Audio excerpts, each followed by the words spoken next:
Hey everyone, you are listening to another episode of the All Things Private Practice podcast. I'm your host, Patrick Cassell. I'm joined today by my friend and colleague, Jessica Gulish, who is the head of sales but wears all the hats at Spruce Health and is now celebrating her 7th anniversary there with a startup. And I had the pleasure of meeting Jessica in person in San Francisco last year and hanging out and really getting a feel for the culture of the company, and really happy to have you on here. You're a wealth of knowledge and really love that you're a part of this industry.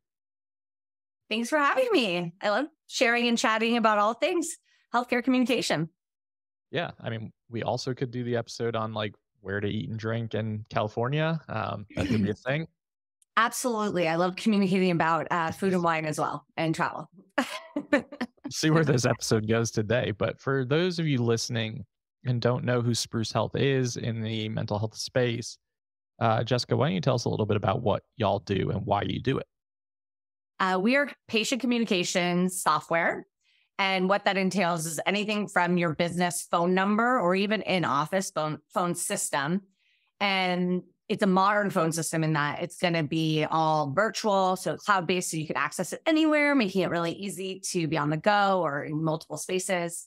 As well, text-enabled. So we all know we love SMS. So text-enabled both by SMS and secure messaging. We have a patient app. And we also have telemedicine. So pretty much, and eFax is another very popular and old school. Some people are like, why do you even have eFax? I was like, you're not obviously in healthcare. So we kind of just handle all the different types of communication. And then what Spruce really does well is collaborating as a team around those communication. So you can do it better. And then obviously, since we're only for healthcare, we think a lot about HIPAA compliance and security for all your patient information. Yeah, and I love that you named that. And for those of you listening, HIPAA compliance, HIPAA, not HIPPA. Not HIPAA.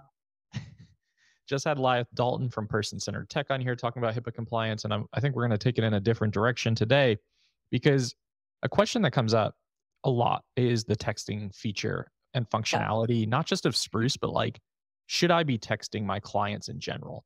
Yeah. And you can dissect that in so many different ways and lenses, but ultimately there is a really important feature and functionality that Spruce has when it comes to secure messaging, which is different than just straight up SMS texting. So can you talk a little bit about why that's an important feature, what the risks are as well? Yeah, well, first, it's a really important feature because it really makes it easy to communicate with your patients. And so we sometimes get bogged down by like, I can't do this, so I just give up. But really, the important thing is making sure our patients can communicate and you can communicate with them quickly. And so it's important to have a solution for texting, should you want to do it, and make sure you're doing it safely. Texting is a generic term. So you can think texting and you may think what we do with our friends and family on, iMessage. Or you may think texting is secure texting because you're in healthcare and that's the only way we can do it. And what I mean by secure texting, essentially, it's just communicating over messaging. It's almost like email could be considered secure texting in the secure form or a portal. And secure just means that it's protected. It can't kind of be intercepted when you're sending it back and forth from the patient to yourself. So you have SMS, which is traditional. I should know what it stands for, but it's a traditional texting that's phone number to phone number. And so you have phone number to phone number, SMS. Then you have secure text. Then there's actually kind of been a new development that I call it link-based text, that sometimes you can send a text, SMS, and it goes to the patient's number and it's a link. You may have seen this, and then it opens kind of a secure portal and you have to do some sort of login or credentialing. So you're still logging in and you have to get some sort of security so that you're giving permission. So that's kind of the differences. I get a lot of people that will come in. I want secure text or I want text. And then I have to kind of dissect it. What do you really want? Yeah. So that. And I want to just notate too, like you mentioned, texting makes it easier to communicate, right? So we have to acknowledge that we're in 2023. A lot of our clients don't want to make phone calls. I myself don't want to make phone calls. I don't want to pick up the phone. So I think for a lot of clients, they would much prefer to be able to text freely and safely. And that creates accessibility. And I think for ourselves, like I own a group practice here in North Carolina, And we have buttons all over our website that say, call or text, and people text our main line all the time to get started and initiate conversations. And I think it makes so much sense because we're talking about accessibility, people who can do so discreetly. And we're also talking about for neurodivergent people who really struggle with phone call communication Absolutely. and sensory needs to be able to just text in. So we're talking about accessibility. Here's what I see a lot Absolutely. of in my Facebook group or just in general is the lack of understanding of why secure text is important and what the risks are if you are just texting via SMS. Right. Yeah, I think it's so important that the patients can do that, because how many times are you in a public place or around your family and you don't want to call to talk about your healthcare needs as well? Yep. So it's almost like counterintuitive, it's actually more private when you're texting versus openly talking. But yeah, you have to first decide, what you want to do. Do you want to offer SMS, or do you want to have them have an app that they have to message you on? And pretty much, or we're very familiar with EHR portals, right? You have an EHR portal. So that is another secure method. And with SMS, the biggest thing is it can be HIPAA compliant. And so many people don't get this. They think it's no way it can't be HIPAA compliant. Like, I have to use secure text. No, you can use SMS, traditional phone number to phone number texting, and be HIPAA compliant. What you need to do is get permissions that the patients prefer it. We've been doing this for a lot longer with traditional email, like for so long. And actually, for the old schoolers on the listening, we've been doing this for voicemails. And back in the day, when you filled out paperwork, it said, "Are you okay if we leave a voicemail on your machine?" Yep. Right? You remember we had to do that, and you'd have to say yes. So it's just getting permissions. We want patients to be aware of what they're doing and be okay with it. And if they're not, the other component is offer an alternative. So if you don't have a secure alternative, that's when you kind of get into trouble. So if you offer SMS and say, "Hey, if you're comfortable doing this, go for it. Text me, email me. But if not, here's a link to an app, or use our EHR portal." So that's other component I see really kind of understood. So you want to get permissions. The other thing is you have texting, SMS. Patients can see your phone number and either, like Patrick, your website, you say text me, or they just see a number, they text it. I'm that girl. I will text a number at a restaurant, just trying to change our reservation, just see if it works. It usually doesn't. But if you text someone, that's a patient choosing to text you. Yep. So generally speaking, if they're initiating it and starting it, you're good. It's a spectrum. You don't just do something, you're gone. You want to continuously make sure, maybe you say to them, "Hey, I also have a secure link if you prefer to talk about this over a secure channel." Right. And usually they'll just keep texting you. But you offered, you did your due diligence there, and you're good. The second component, that's in kind of sending messages back and forth. The second is at rest. HIPAA cares about that. And that means, how are you storing it? How are you storing this text message? Can people that shouldn't be able to see it, see it? Are the contacts, the name that you're storing this person, their name, the patient's name is PHI, is it stored in a secure HIPAA compliant area? So you have the in transit and then at the rest. And so obviously I'm on here, Spruce, we store it all securely, and we have really great privacy settings on how you log in. You can have access controls of only certain therapists get to see certain contacts. All of these things are little details that we've built, but also you should think about, or just use a company that's already thought of it. So I always say that because I'm lazy. So I just use one accredited. Yeah, absolutely. And I think those are great points. And I think that you're right that it's often overlooked in terms of okay, texting has to be secured through this portal or this app. Right. And you're right. If you're offering this as an option and the client is consenting into SMS texting and emailing without an encrypted feature, that is giving permission. And I like that you mentioned giving the alternative, having an alternative option, a backup if that client's like, "No, I'm not comfortable with this." Yeah. And I will say that most of our clients, here's our process internally. Client texts in, they want to start counseling services, our admin, our scheduler respond. And then they say, "Hey, we can send you a link for secure HIPAA compliant communication would you like to download the app so that we can chat on there? And 99% of the time, they're like, no, I don't really care.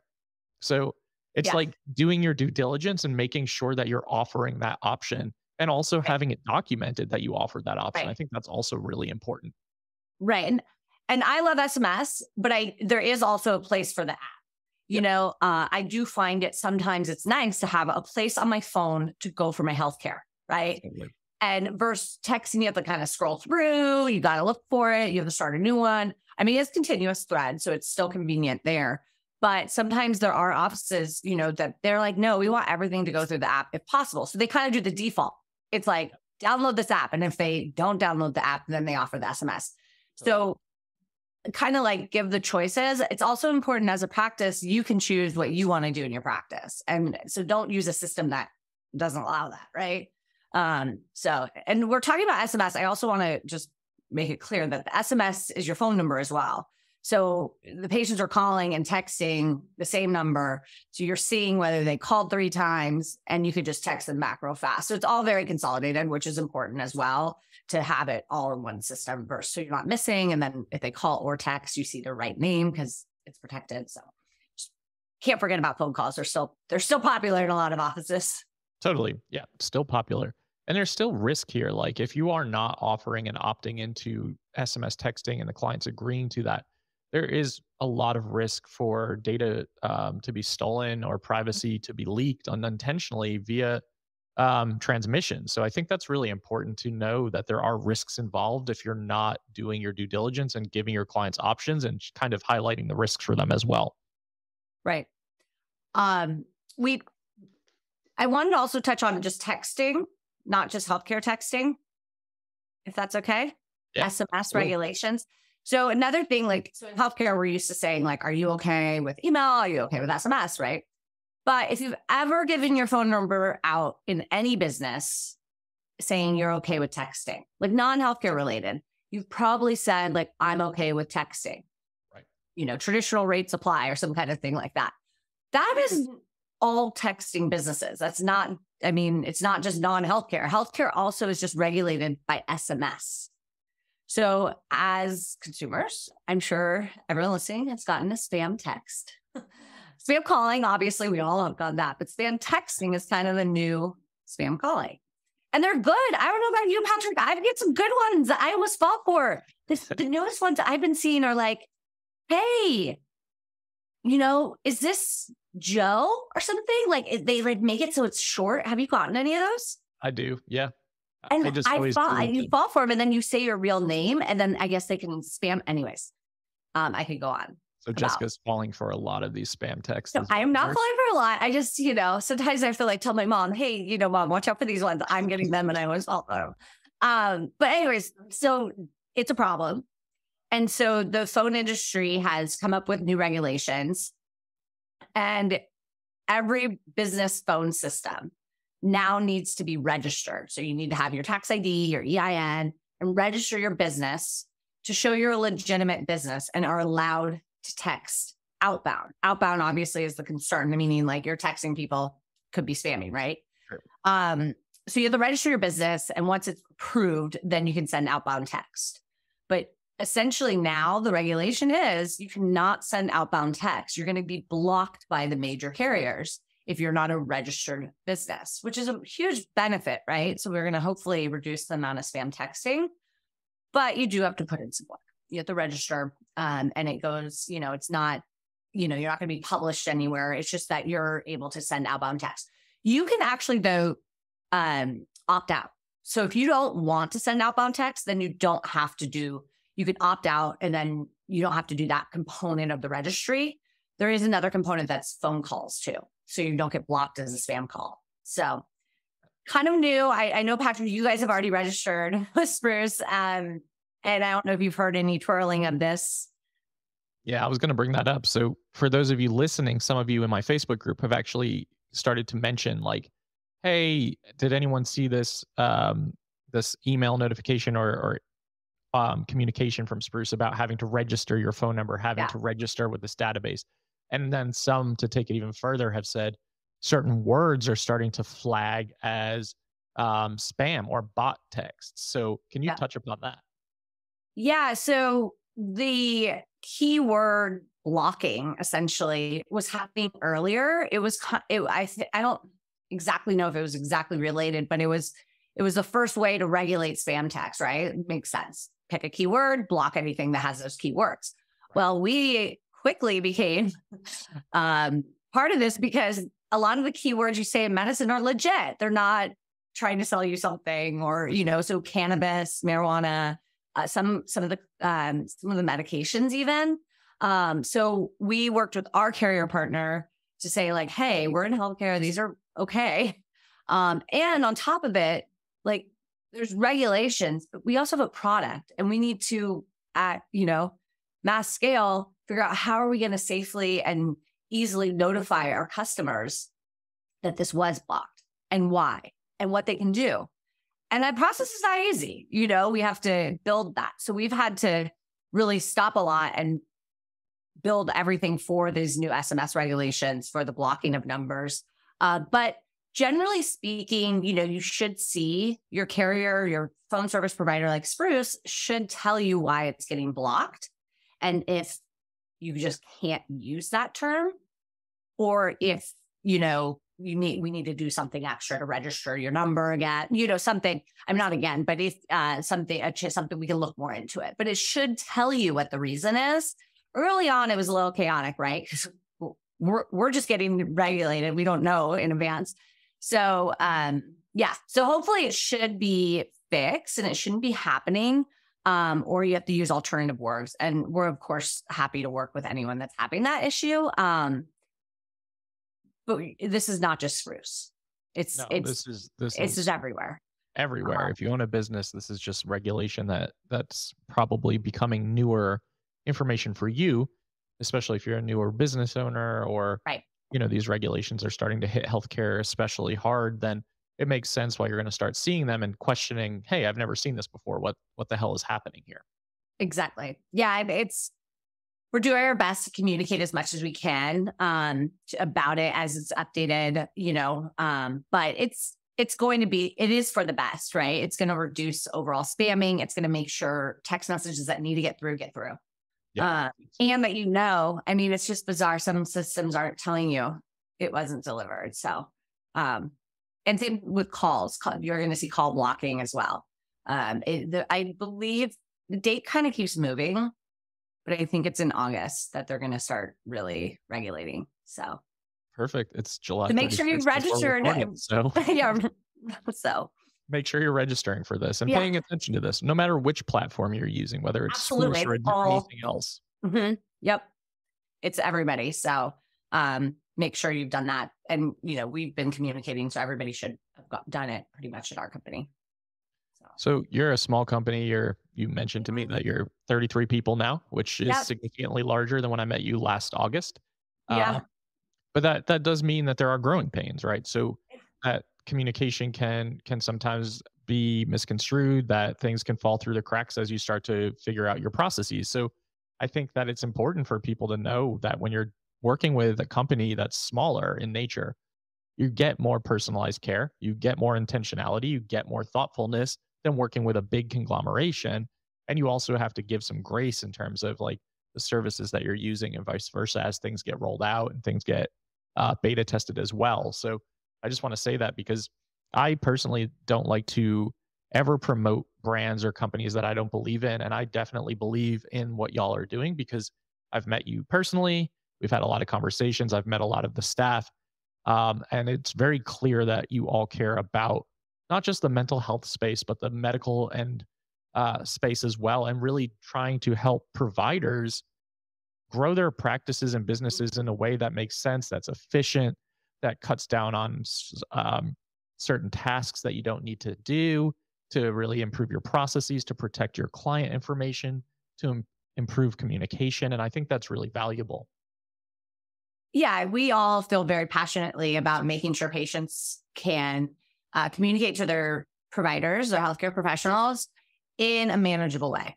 I mean, it's really what it comes down to, right? People are scared to do texting. And it's like, well, if you have technology behind it to route the text to the right person at the right time or set expectations and boundaries, I mean, come on, we're talking about therapy. Boundaries is like the most overused term in therapy ever, but not overused. It has Boundaries and self-care.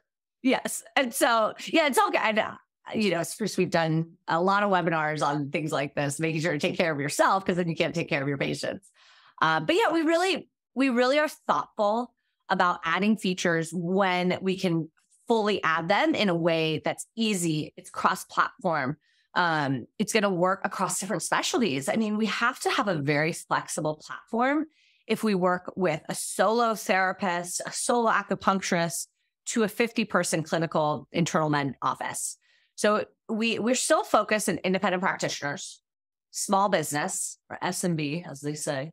We're, around under 25 providers is kind of our sweet spot right now. And so we really we know your business. But I have to say, as I talk to growing pains and I talk to new customers or prospects, I talk to customers and they're telling me these things, and we're both having similar problems. A couple of years ago, staffing was really hard and turnover. And we have the same growing pains as our offices. We're all small businesses essentially. So we really empathize also with making it flexible so you can add or remove teammates. But yeah, the growing pains, we're in a really good groove right now. We understand our customer base. We're prioritizing what we need to that we hear. So always give your feedback. We're still doing a ton of telemedicine, telephony, and the SMS thing is a big deal. It's changing kind of the landscape of competitors in especially the healthcare market, because it's a lot of work to make sure that, everyone can send text messages and send and make and receive calls. So that's kind of been the biggest thing, but we have some other stuff coming. I don't want to spoil anything, and I don't like to say it until I'm using it. Fair.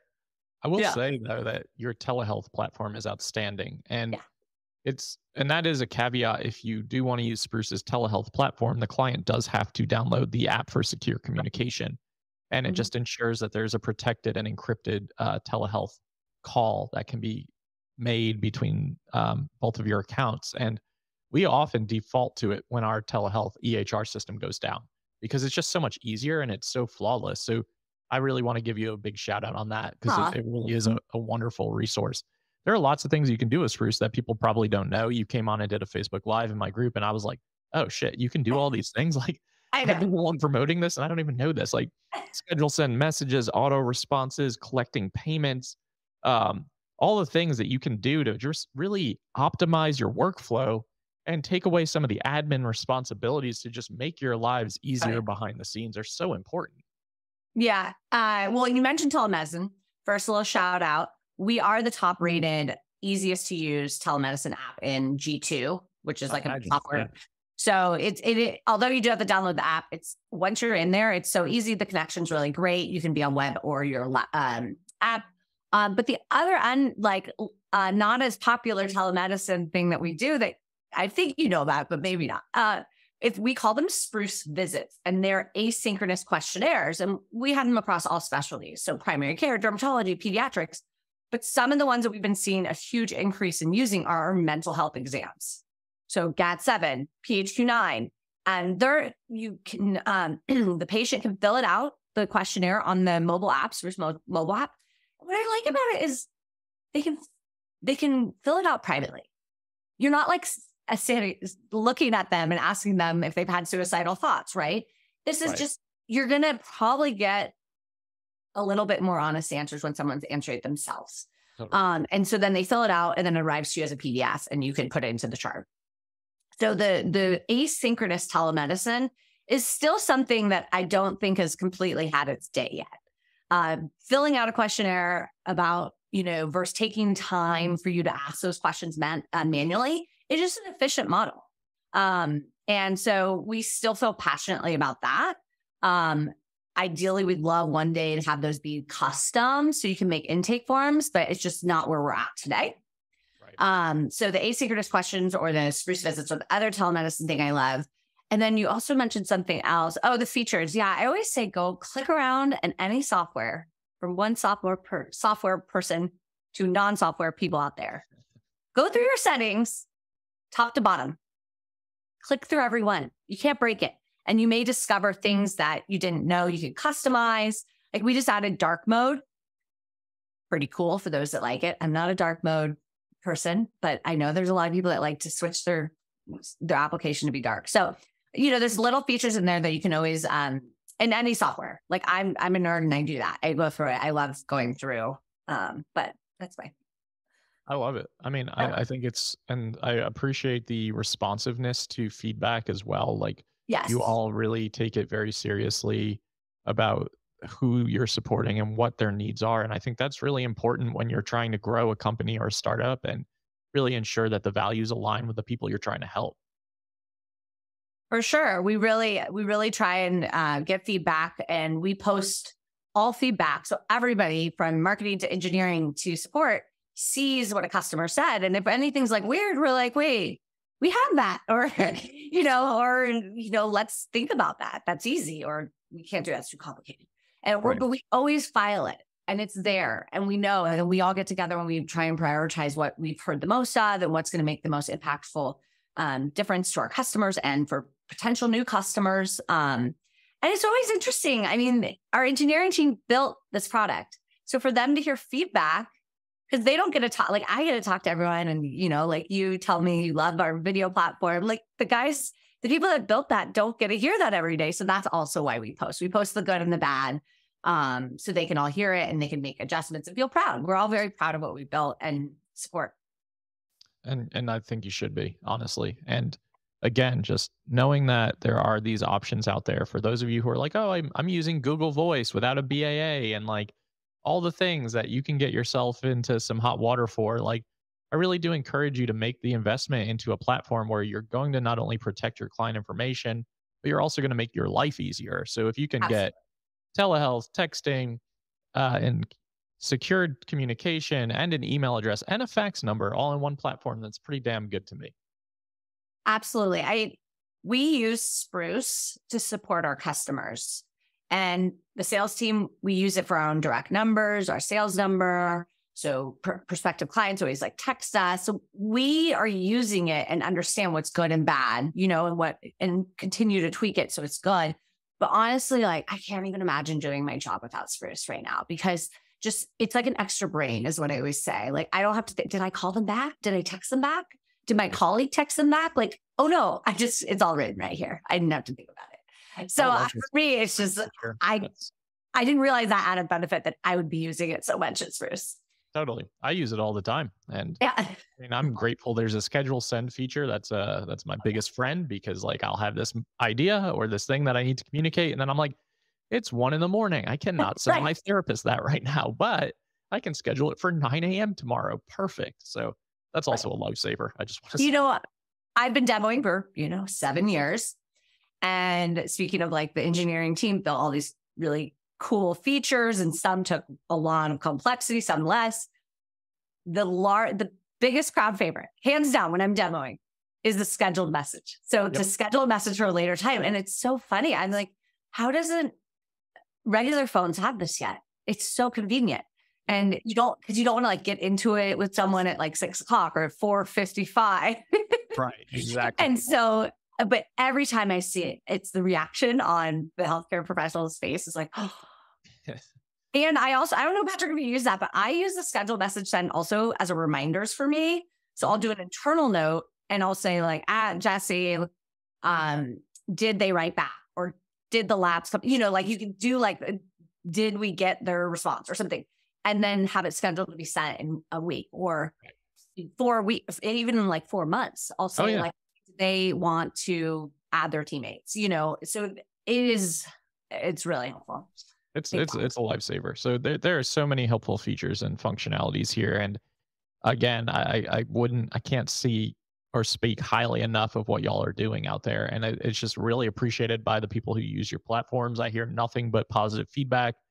And I think it means that you're doing the right thing by the mental health profession for sure. So I really do want to give you a lot of credit, and I'm glad we've connected over the last couple of years about this.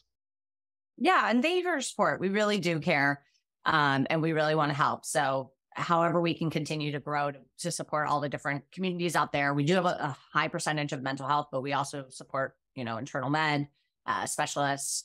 And then one day, hopefully we can help connect them more, because when patients are on the Spruce app as well, they can be connected to all their doctors that happen to use Spruce. Right. So as we grow, I see that as another kind of opportunity to connect providers. So there's less duplication, but actually less lack of knowing what the other's doing. So we can all support each other and these patients more efficiently, because it's really about efficiency, and getting to things. So. Absolutely. I think that would be awesome if you had the ability to like sign an electronic ROI to then communicate and coordinate care between people who are using Spruce. That would be pretty awesome. We have it today. So you can securely message other clinicians that use Spruce. So and then what we've been seeing it increase in a specialty for us in pediatrics, where you're going to have like parent one and parent two on a group secure message, so that everybody's on the same page. Because sometimes one parent, it takes more of the, doctor's appointments and stuff, but the other parents doesn't get to. So when you put them all in a group text together, the other person feels involved, there's more accountability, and it's just very helpful. So we're looking to expand that further. And you see it also in couples therapy. It can be very helpful. So they can have their one-on-one communication with their therapist, and then they have the group chat with both couples. With the couple and the therapist. So pretty cool. Very cool stuff.